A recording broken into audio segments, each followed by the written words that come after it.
In the darkest reaches of the multiverse lies the Doom Sector, a collection of dark and chaotic realms where the forces of good stand on the brink, locked in an eternal struggle against endless legions of demonic entities that would make even the bravest souls quiver. But amidst the ruins of civilization, on the front lines of this never-ending war, there exists a beacon of hope, a stalwart guardian who rips and tears his way through the demonic hordes, the indomitable Doomslayer. Welcome aboard everyone to this Lore Tour's flight to the spine-tingling, hair-raising Doom Sector. I'll be your captain today, and I'm not gonna lie folks, you better strap those seatbelts on tight. This is perhaps the most dangerous location we've ever visited. Demons slaughter the innocent, colossal monsters stalk cities, and the corrupting influence of hell lurks behind every corner. But luckily for us, one individual, the subject of this tour no less, has made this land safe enough for us to visit. A mortal man who through his boundless rage and an endless crusade against an insurmountable foe, hacked and slashed his way to near godhood. So, let's begin this lore tour of the Doomslayer. Now the Doom Guy wasn't always a monster-slaying titan of rage and retribution. The man who would become the Doomslayer once led a life of relative obscurity, a mortal man like any other, who after being dishonorably discharged from the Marines for refusing to fire upon civilians, took a monotonous security job on the Martian moon Phobos. Here in the isolated loneliness of space, far from his family back on Earth, the Doom Guy wasted away the hours in the facility's break room, until one fateful day, an experiment conducted by the mega conglomerate, the Union Aerospace Corporation, or UAC, went awfully wrong. Tests into cutting-edge teleportation technology opened a portal directly to damnation. Demons, vile creatures from the deepest pits of hell, invaded, turning the UAC facility into a slaughterhouse. Amidst the carnage, the Doom Guy stood alone, a solitary mortal against a tide of unspeakable horror. It was here, on the blood-soaked corridors of Phobos, and the fiery plains of hell, that the Doom Guy fought back the infernal invasion. But upon his return to Earth, he found himself on a descent into his own personal hell. The demons had reached his home before him, leaving nothing but ashes and the mutilated remains of his family, and pet rabbit Daisy, igniting an inferno of rage within him, an unquenchable thirst for vengeance that would drive him back into the heart of darkness, to hell itself. In this infernal crusade, the Doomslayer's legend began to grow.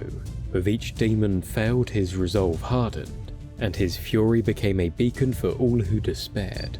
Hell's legions came to fear him, as he tirelessly pursued his vendetta across the blasted landscapes of the damned. But hell was only the beginning.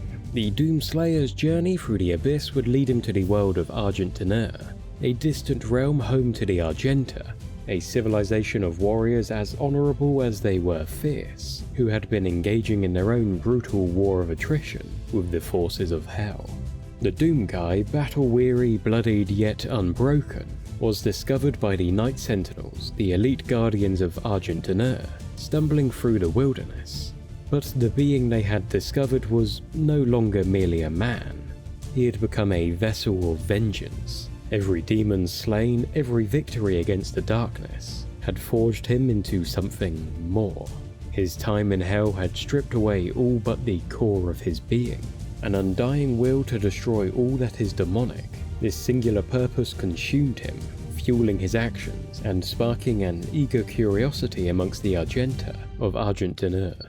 In this strange outsider, ranting incoherently about ripping and tearing demons, they saw not just an ally, but the embodiment of their own restless struggle against the encroaching darkness. After proving himself in gladiatorial combat to the Argenta and their divine overlords, an enlightened alien race known as the Maykers, the Doom Guy was welcomed into the ranks of the Night Sentinels. It was here, amongst these skilled warriors, that he would refine his already formidable skills, learning the Argenta ways of war and wielding their mighty weapons.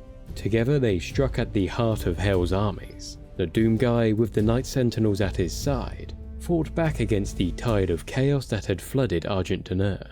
The climax of the Doomslayer's time with the Night Sentinels came with the battle against the Dreadnought, a titan of such monstrous power, it laid waste to even the stalwart defences of the Argenta capital, Taras Nabad. It was in this moment of dire peril that the Doomslayer's true might was unleashed. Armed with a crucible blade, an artifact of immense power, he faced the behemoth in single combat. The battle was titanic, a maelstrom of energy and wrath that shook the very foundations of Argenta. With a final devastating blow, the Doomslayer felled the Dreadnought. His actions on that day solidified his place amongst the Argenta's greatest champions. In the heart of every Night Sentinel, the Doomslayer's name was spoken with a mix of awe and intimidation, for in their darkest hour, he had been their light, a relentless force of vengeance against the darkness. As this bond between the Doomslayer and the Argenta grew stronger, so too did their might against the forces of Hell. The discovery of Hell Essence, a mighty energy that powered the forces of Hell, became a turning point in the war. When purified, this essence was transformed into Argent Energy, a source of unimaginable power that could prolong life and enhance abilities, promising to tip the scales of war in favour of the Argenta. Armed with this new weapon, the Doomslayer and the Night Sentinels embarked on a bold crusade directly into Hell. Their campaign was brutal and unforgiving. Mighty demon warriors fell to the blades of the Sentinel legions. Titan beasts grappled with the behemoth Atlan war machines. But amidst the bloodshed and glory, a darker plot unfolded. The Khan Maker, the supreme ruler of the Argenta, had deceived them all. You see, the hell essence that had helped fuel this crusade and empower the Makers was derived from the torment and suffering of mortal souls. And to feed her people's gluttonous desire for Argent energy, the Khan Maker used the Sentinels' crusade into Hell to build factories, ones that harnessed the suffering of the very same Sentinel Crusaders who were laying down their lives in battle against evil. Betrayed and enraged, the Doomslayer's wrath knew no bounds. Yet as civil war erupted between the Night Sentinels and those Argenta loyal to the Makers, it became evident that the Khan Maker had underestimated the true extent of the Doomslayer's power, because against her wishes, a rogue Maker known as the Seraphim utilized a device called the Divinity Machine to bestow upon the Doomslayer terrifying speed and ferocious strength to match his indomitable will, allowing the Slayer to grow more powerful with each demon's soul consumed. However, the cunning of the Khan Maker was not to be underestimated. Through deceit and manipulation, the Argenta priests of the Order Deeg tricked the Doomslayer and his Night Sentinels, leading them into a trap from which there was no escape. Scattered across the expanse of Hell, one by one the Sentinels fell, until only the Doomslayer remained, once more a solitary warrior against the endless legions of Hell. But what the demons failed to realize was that the Doomslayer was not trapped in Hell with them, they were trapped in Hell with him. With each passing day, the Lords of Hell grew to fear the Slayer more and more, and in their desperation, they forged a titan of immeasurable power, one enhanced by the souls of those slain by the Slayer, bred for the sole purpose of destroying the Doomslayer. And well, he defeated it. With every ounce of his strength and the aid of a crucible blade, he struck down the Titan. With their champion felled, the craven parasites of Hell resorted to trickery to defeat the Doomslayer, luring him to the Blood Temple only to collapse the building around the Slayer, leaving him sealed away in a sarcophagus amongst the ruins, and a warning inscribed for the fellow residents of Hell, never to unleash the force of nature housed within. The Doomslayer's imprisonment was not the end, but rather a pause in the eternal war. Years later, the UAC in their hubris ventured into Hell, seeking to harness the power of Argent energy for Earth. Fearing the repercussions of this act, UAC Director Dr. Samuel Hayden launched an expedition to retrieve the Doomslayer's sarcophagus from the Blood Temple. awakening him to a world on the brink of destruction, as the Doomslayer found himself once again in the midst of chaos. The UAC's experiments had unleashed a new wave of demonic invasion, this time spearheaded by Olivia Pierce, a researcher corrupted by Hell's influence.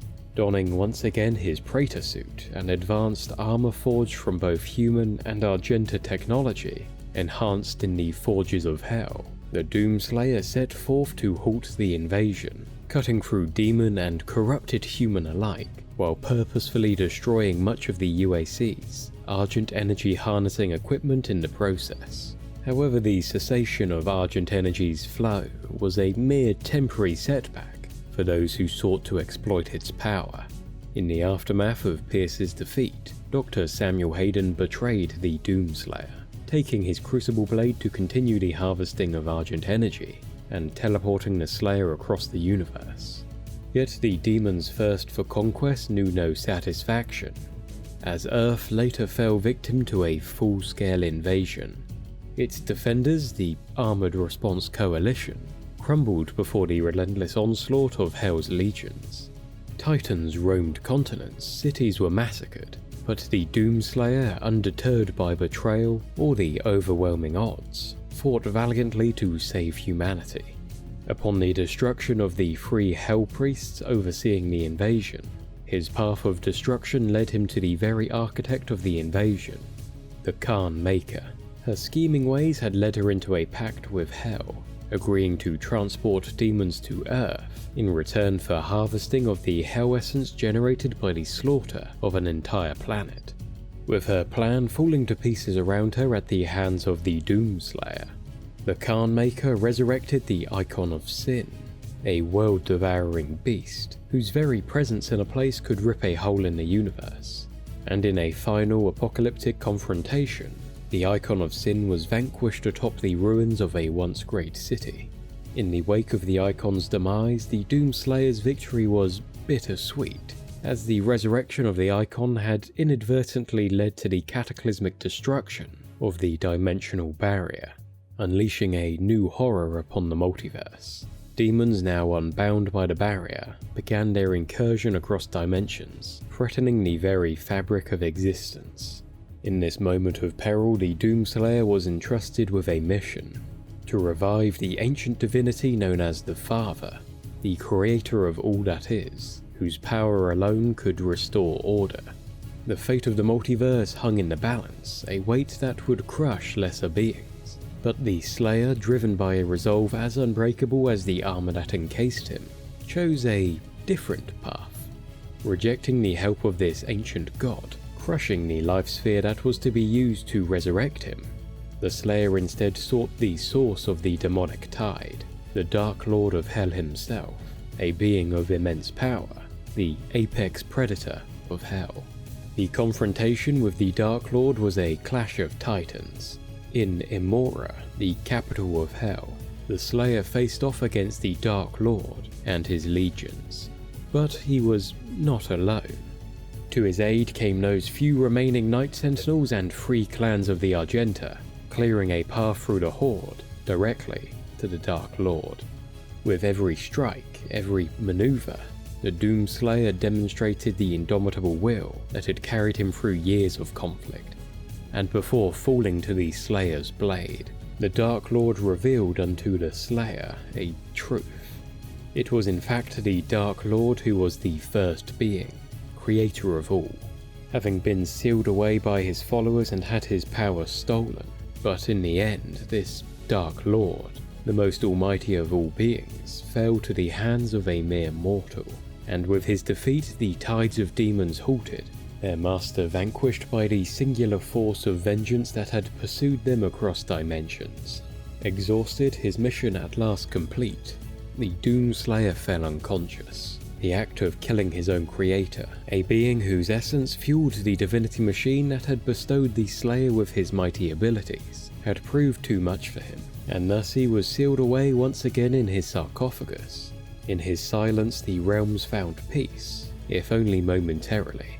For the saga of the Doomslayer is one of eternal vigilance and relentless perseverance. From his humble beginnings to his ascension to the bane of Hell, His story is a testament to the indomitable spirit of resistance. The Doomslayer stands as a beacon of hope, a reminder that in the face of overwhelming darkness, one can always rage back, can always choose to stand against the tide. No matter how dire the situation, how formidable the adversary, there is always strength in defiance, always a light in the darkness. As long as one stands resolute against the encroaching shadows, hope remains. On behalf of our entire flight crew, we'd like to thank you for choosing to fly with Lore Tours today. Let us know down in the comments any suggestions you have for future tours, and if you enjoyed this trip, make sure to subscribe to become one of our frequent flyers. And with that, our expedition today comes to a close, but the voyage of discovery never truly ends. Keep your eyes on the stars and your heart ready for adventure. We'll be waiting to welcome you aboard for another journey soon. Until then, travellers, stay curious and safe travels. I think that's our cue to get out of here. Catch you next time.